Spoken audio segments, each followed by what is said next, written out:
This video is going to go over some resources just to really help you get started with your discovery project and kind of get it off on the right foot.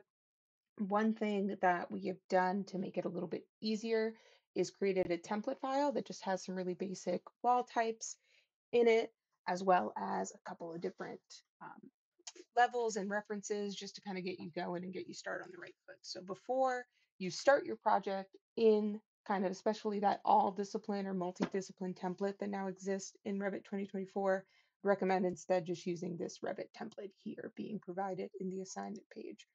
So you're going to want to download that template and then we can just click on it up here to open it up, or if you want to just go into Revit directly and say that you want to open up a model, and then I'm just going to go into my downloads folder, which is right here, and I'm going to use that template file there.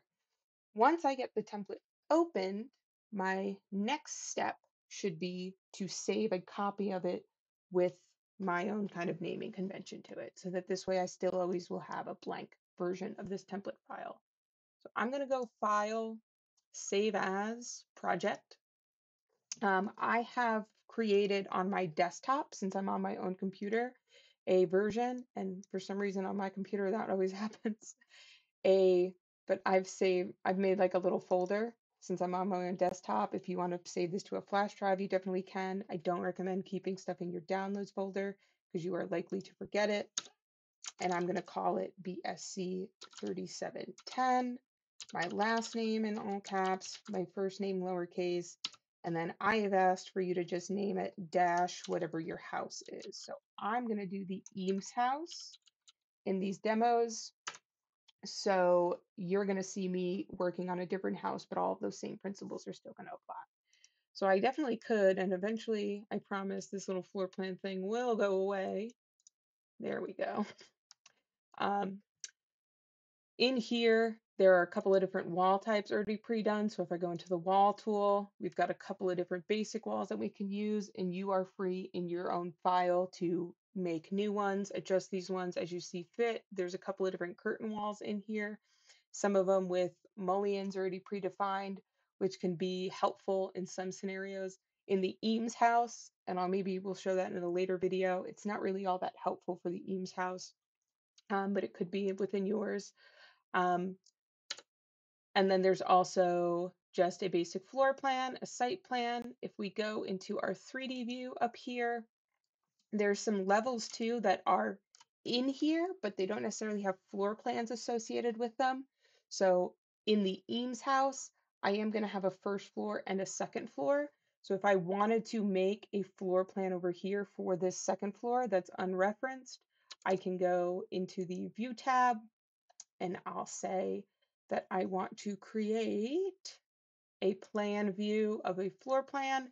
And I could just say that I want to do it based off of the second floor that's already here. Um, and so now that second floor has a referenced view that we can go across of. If I needed to make additional levels, so if I needed to adjust where the heights of these levels are, make any additional ones, I can go into any one of these 4 elevation views, and then I can easily just adjust the height of the second floor. So if I wanted this to be at 10 feet, I can say this is now at 10 foot. And if I wanted to adjust the roof then to say 20 feet, which I don't even think those are the heights for the Eames house, I'm just making some guesses there, I can do that. If I needed to make additional levels and go even higher up, then that is in the Architecture tab or keyboard shortcut LL, which you can make a new level. And right here is where you can adjust when you make that new level if it makes an associated floor plan here or not. So if I wanted to make an additional level up here, I can click and click. It's currently outside of my crop region. So if I show that crop and hit escape a bunch of times and just bring that up, we can now see that here's my new additional level.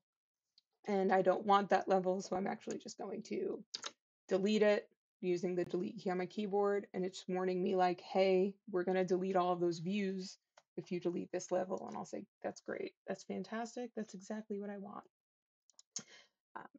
But before I kind of get into really all of just looking at an elevation and making those adjustments, what I want to consider is the just floor plan of the entire building in general. So I'm going to go back into my level or my first floor here, and I could look at references and just build from scratch based off of those references. But there's going to be a lot of resources out there that I'm looking at that I could actually bring into Revit and just kind of use them as a basis to trace over in there. So if I go onto Google and I look for the Eames house floor plan, for this particular house, I'm going to get a lot of resources available. Some of them are going to be really helpful, some of them are not going to be as helpful. So, some things to look for would be if you can find a floor plan that has a graphic scale or even some type of dimension with it. So, for instance, on this floor plan here, there is this graphic scale in this corner. This is actually for the studio, which is attached to or through a courtyard rather with the Eames house. Um, but it has a couple of dimensions, but it also has down here, and if we open up just the overall page for this, we can see it a little bit better. It has a graphic scale, which is telling me that from the beginning to here is 1 foot. And then this is 2 feet, 4 feet, 8 feet, and 16 feet. I know it's really hard to read that that says 16 feet, but a graphic scale is just a visual cue of the size of what something's going to be. It additionally has some measurements here too, or some dimensions, which would make it really useful to use this image as a just background to kind of copy over.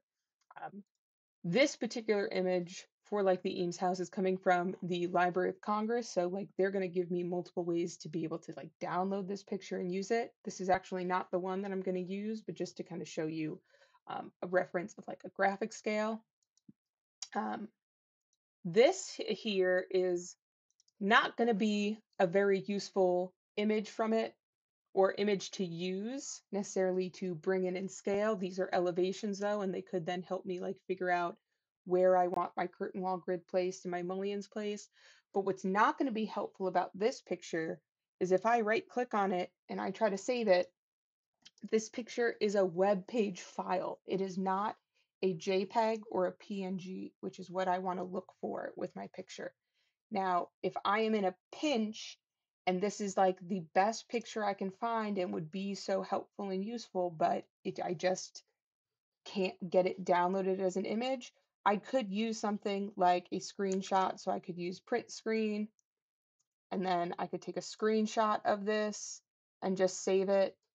And then I can put it into that folder for my Eames house for my references. And now it is going to save it as a PNG file. Or I could also just try to find a better file. And maybe it is even that I can't find good images online necessarily for this house, but like there's a really good book at the Belk Library. Well, then I could take a really high quality picture with my phone, or I can even use like the digital scanners within the library, and I can get the image kind of through there. This picture here that I found online of the Eames house earlier on before I started making the video is the one that I'm going to use. While it doesn't have uh, a graphic scale on it, it does have dimensions. So that is also just going to be helpful for me to just say like, okay, from this dot to this dot is 7'6". And once I know one measurement, I can just scale this whole image to know all of the measurements. If the only thing you can find is just a graphic floor plan without any images even, you could do a scale based off of some estimates. Like this out exterior door most likely is going to be 3 feet wide. I can make a good assumption on that. And once I can just assume that, I can scale based off of like that door, whatever reference I might know. So I am going to right click, save as, this one. Oh no, it was a JPEG last time I saved it. What if I X out of it and then save image as? There it is. Now it's a JPEG. I'm going to put it in this Eames folder that I've created. You might want to save it to your flash drive. And I'm going to call it floor plan reference so I know what it is later on when I try to use it. And then in Revit, I'm going to go back into Revit and I'm going to use the Insert tab where I can either decide to link the image or import an image into this level 1 floor plan. I use link image because of the fact that this is going to not directly load the picture in, but rather it's going to just find the file in the other folder and just present it here. So what that's going to do is it's going to not necessarily add a bunch of information to the drawing and increase the file size. It's going to keep the file separate, if that makes sense. And when we're working on maybe less than ideal laptops and computers, keeping your file size as low as possible can really help out with things like that. So I'm going to use link image. I'm going to go into my folder here and I've got floor plan reference, and I'm going to open it up and I'm just going to place it somewhere inside my little cardinal directions for my elevations. And if you need to move those for your project, you definitely can.